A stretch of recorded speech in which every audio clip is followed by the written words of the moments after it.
शाही बंदगी। आइए मित्रों, आप सभी का हमारे YouTube चैनल शीतल शब्द कबीर का पर बहुत बहुत साधुवाद। मित्रों, आज के इस वीडियो में हम बात करेंगे संत सम्राट विश्व वंदनीय सदगुरु कबीर साहब के इस चेतावनी दोहे की कि साहब आखिर इस दोहे के माध्यम से मानव मात्र को क्या संदेश दे रहे हैं। दोहा इस प्रकार से है मित्रों,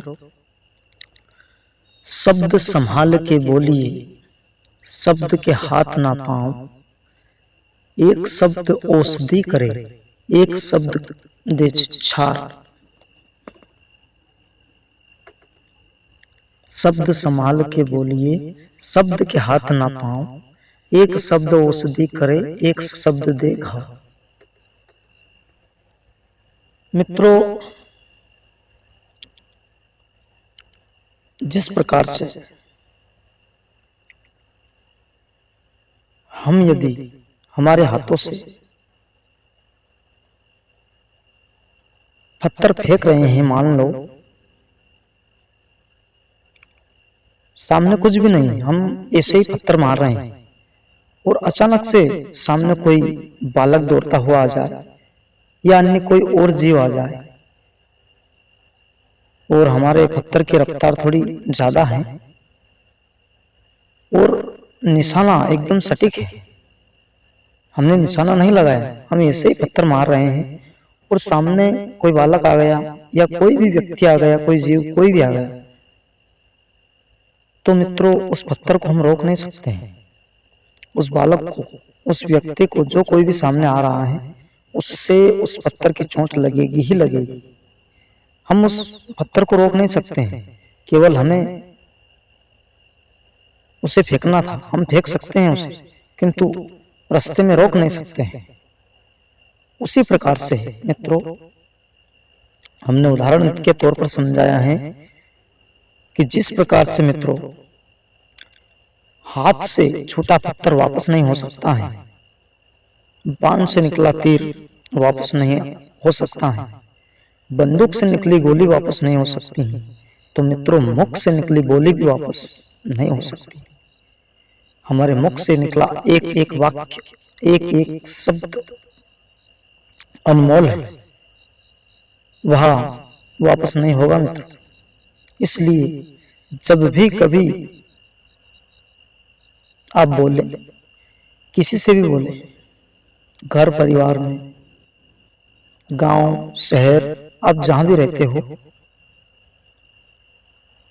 कहीं भी जाएं, रिश्तेदारी नातेदारी, कहीं ऑफिस में आप सर्विस करते हो, सभी के साथ में आप प्रेम पूर्वक बोले, मीठे शब्द बोले, किसी को कटु वचन ना बोले जिससे सामने वाले का दिल दुखे, दिल टूटे। ऐसे शब्द हमें शोभा नहीं देते हैं मित्रों। ये एक सत्संगी के लिए भी जरूरी है और एक आम इंसान के लिए भी। किसी के साथ में अभद्रता पूर्ण व्यवहार ना करें। साहब अपने इस दोहे में यही समझा रहे हैं कि शब्द संभाल कर बोलिए, शब्द के हाथ ना पाओ, एक शब्द औषधि करे, एक शब्द दे घाव। एक शब्द मित्रों ऐसा होता है, मान लो कि किसी व्यक्ति का एक्सीडेंट हो गया हो और आप समाचार लेने उसके घर गए हो और आपने जाकर के उनसे राम राम करी, प्रणाम किया उन्हें और पूछा कि आपका क्या हाल है, आप ठीक हो, पहले से बेहतर हो, आपका एक्सीडेंट हो गया था, आप ठीक हो गए हो। तो मित्रों ये शब्द सामने वाले व्यक्ति के लिए औषधि का काम करते हैं ये शब्द। और यदि मित्रों आप गए और वहां पर आपने कहा कि आप इतने जल्दी ठीक हो गए, आपका एक नहीं दोनों पैर टूट जाने थे। तो मित्रों, ये शब्द सामने वाले को घाव करते हैं। ऐसे शब्द हमें नहीं बोलना चाहिए। इसलिए मित्रों, शब्दों का जीवन में बहुत ही महत्वपूर्ण स्थान है और शब्दों से ही जीवन चलता है। आप कोई सा भी शास्त्र उठाकर देख लो, जितने भी बड़े बड़े महायुद्ध संग्राम हुए हैं, केवल शब्दों के एर फेर से हुए हैं, शब्दों को गलत तरीके से बोलने से हुए हैं। महाभारत देख लीजिए, महाभारत क्यों हुआ मित्र? महाभारत को लोग संपत्ति बंटवारा के हिसाब से बताते हैं कि महाभारत का युद्ध संपत्ति बंटवारे के लिए हुआ था, संपत्ति के लिए हुआ था, धन धान्य के लिए हुआ था। किंतु मित्रों, आग में घी डालने का काम शब्दों ने किया था। कैसे मित्रों? जब दुर्योधन को इंद्रप्रस्थ बुलाया गया था, और इंद्रप्रस्थ माया नगरी थी, क्योंकि उसे स्वयं देवों के वास्तुशिल्प विश्वकर्मा जी ने निर्मित किया था।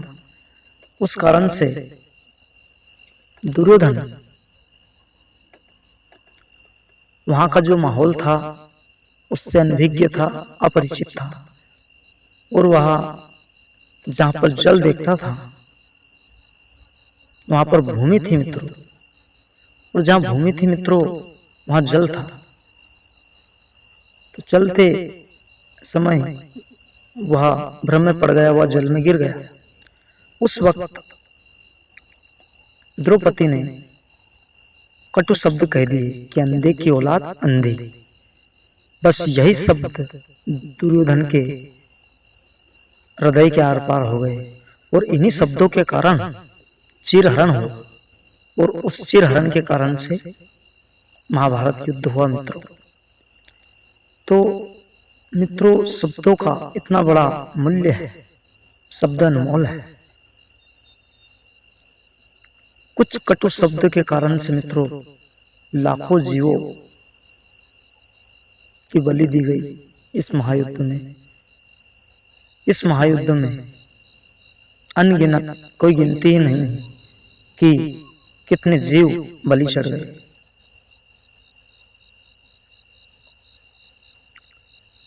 उसी प्रकार से मित्रों रामायण को देख लीजिए। रामायण भी शब्दों के कारण ही हुआ था।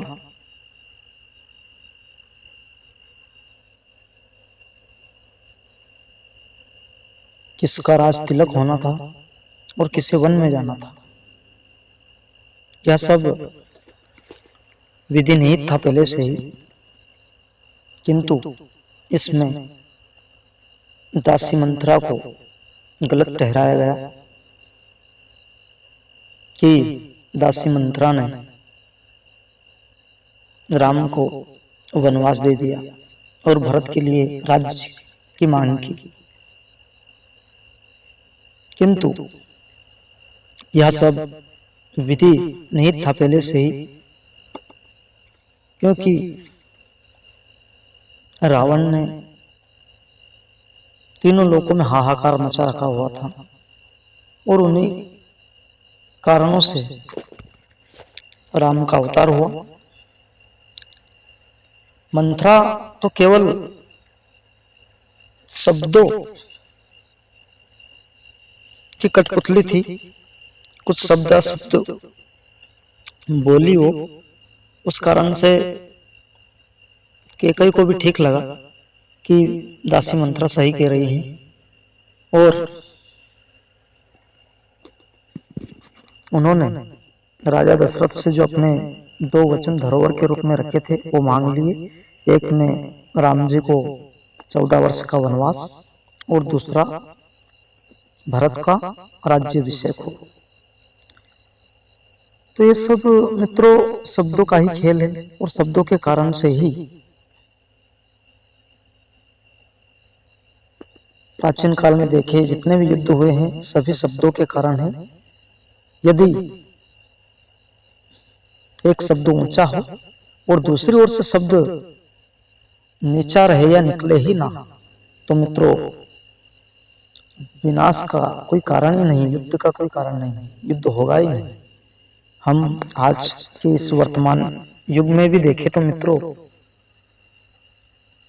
यही चल रहा है। और मैं आपको एक हिदायत दूंगा मित्रों कि जहां भी लड़ाई हो मित्रों वहां पर 2 सेकंड भी नहीं रुकना, क्योंकि आजकल जमाना खराब है, किसकी अरी में और बरी में।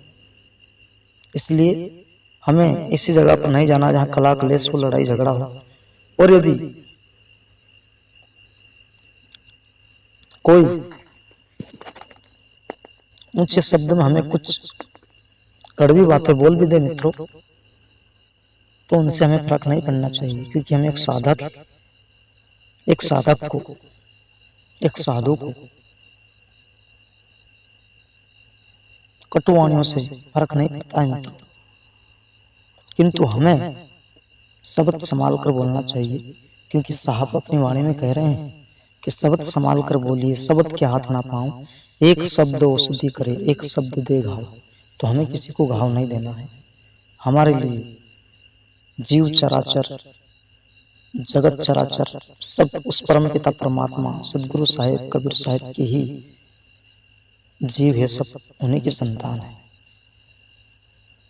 तो मित्रों इस वीडियो में बस इतना ही। यदि हमारे द्वारा प्रस्तुत यह वीडियो आपको पसंद आया हो तो कृपया हमारे चैनल को सब्सक्राइब करें और वीडियो को लाइक जरूर करें। शाही बंदगी।